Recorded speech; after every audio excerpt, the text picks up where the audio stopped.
Lisa here with another conversation about light workers. So far in this series, we've talked about two other kinds. We've talked about light workers who work in the shadows, often of their own experience, to transmute darkness into light and then kind of shine the way forward for others to be able to do the same. We've also talked about light workers who work from kind of a healing or guiding coaching perspective, who can hold space and hold a container of energy to help other people step into their healthiest, kind of greater potential of themselves. Today, I want to talk about a kind of light worker that's really here on this planet with the purpose of exposing hidden agendas, busting up systems that don't actually work for all people, and shining light and their version of truth in a way that can really shake how we view the foundation of our society and a lot of systems that are in it. So these folks, their purpose really is to shake shit up. That's why they're here. Some of you may have heard of like Indigo children, kids, that were born like in the 70s, 80s, around in there, who really have like a total lack of ability or interest in following like rigid authoritarian systems. They question everything, and often for good reason. Um, these folks, this type of light worker, really on the planet right now, trying and working to expose kind of all the ways that we humans have been deceived over time, to expose the systems that work to do more to separate and disempower and disenfranchise us, to make us doubt or totally disbelieve our own inner power and our own connection, um, typically to the benefit of a very few. So what's interesting about this kind of light worker is that they often piss people off. I mean, they really get under people's skin, because as they are exposing, kind of the crap side of the way our society has been built, when it benefits a very few, when there are a whole lot of folks disenfranchised so that some people can maintain power and everybody else is disempowered in the process, there are a whole lot of people who benefit, or are really comfortable in that kind of a system.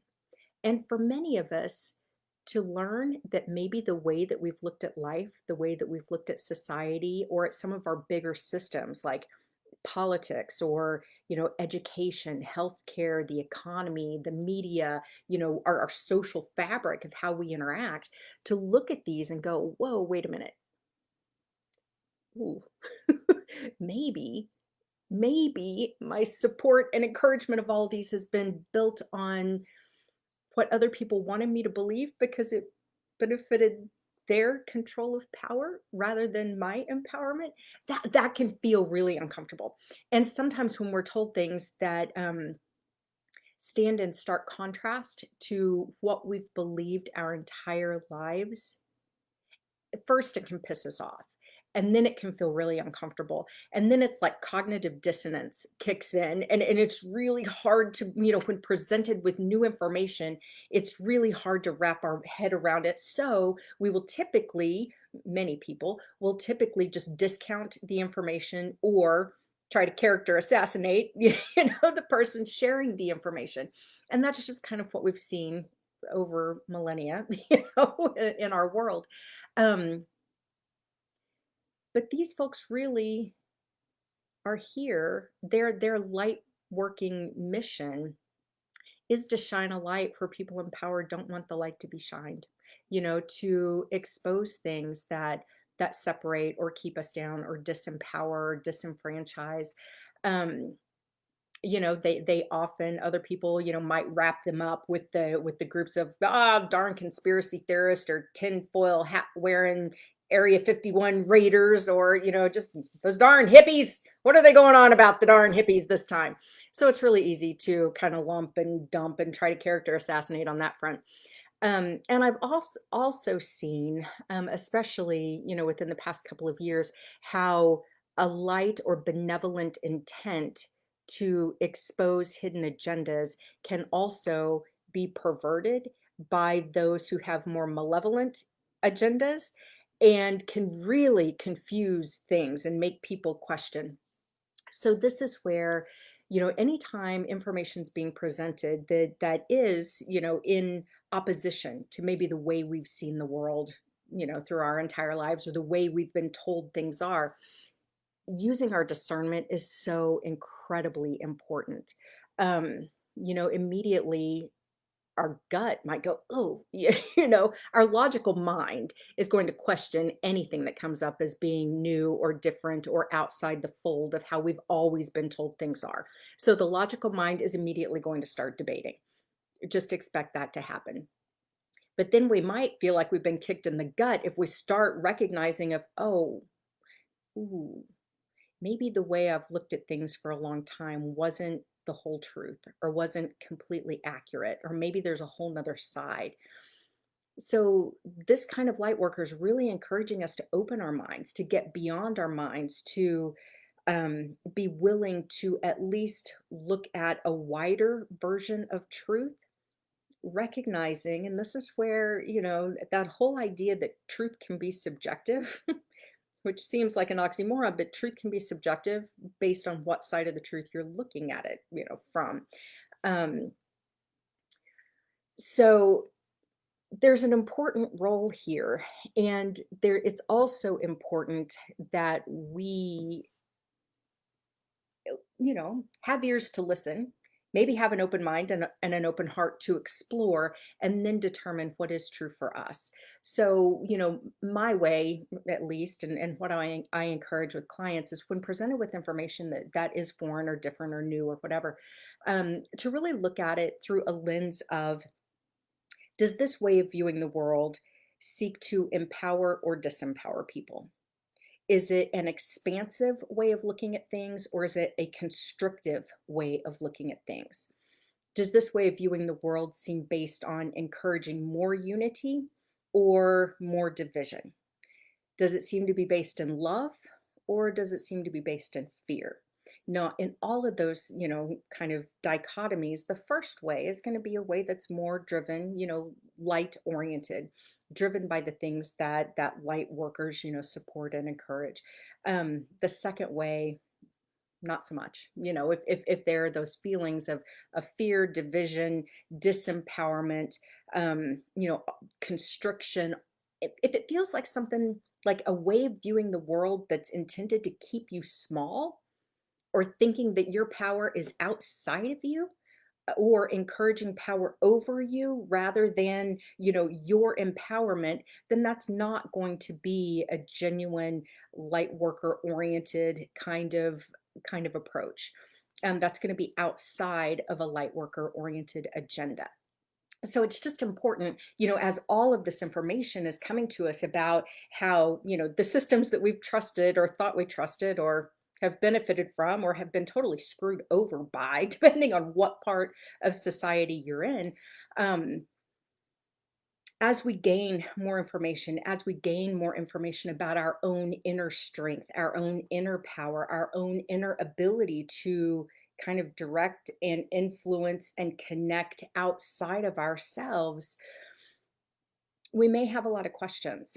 And so, going to the logical mind's not always going to be the place where those questions will be answered. Often more questions will come up. And that's not to say forget and discount your logical mind at all, because it's actually a really powerful and useful tool.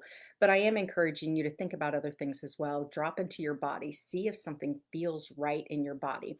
If it feels expansive, or if it makes you feel like you kind of want to puke, that's when I know, whoa, wait a minute. Something's not quite right here.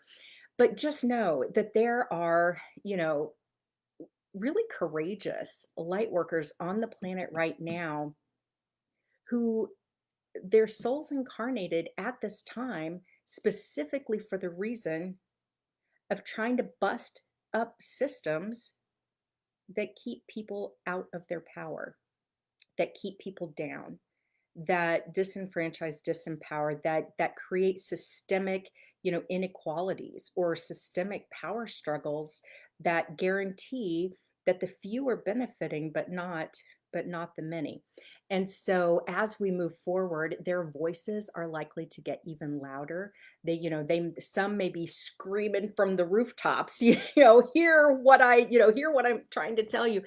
And others, it might be much more quiet, quiet conversations with people that they feel like actually have an open enough mind and ears to listen to a different way of seeing or viewing the world and what's going on around us. But this is just one more, variety of light worker. It might be that you see yourself going, yeah, I've been talking this shit for for a long time now.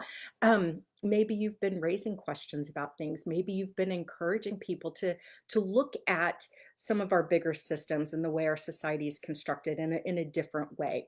And as long as that is all being perpetuated by a desire for greater empowerment and love for all, um, then it's going to be something that is more light oriented. Now, sometimes the tactics might feel a little hurtful, to get to that end result. Um, so just keeping in mind that this kind of light worker, their approach can feel like sandpaper. I mean, it can feel divisive. It can feel rough and like almost like needles, poking in you. Because when we question things that we've taken either for granted or have never really chosen to further explore more deeply than just what we've been told is true by the powers that be, that can feel uncomfortable. And so today I just encourage you, you may be one of these kind of light workers. You may encounter some of these kinds of light workers. But just use your discernment for those who are out there, looking to expose hidden agendas, looking to bust systems that disempower people or that separate people. Thank you, thank you. That's not an easy task. It's not an easy task, and it takes courage to be able to stand outside of societal norms and question those societal norms and question the systems that support and benefit from this rigid way of looking at things. So one of those light worker type of categories that doesn't always feel warm and fuzzy, but is also important and needed as we move forward in a more expanded view of what we are really all about and what we are really capable of when we tap into our greater power and develop a societal structure and develop systems that honor that rather than try to squash that. So I hope you have a fantastic Thursday, and I look forward to seeing you in the next conversation about lightworkers. Have a good day.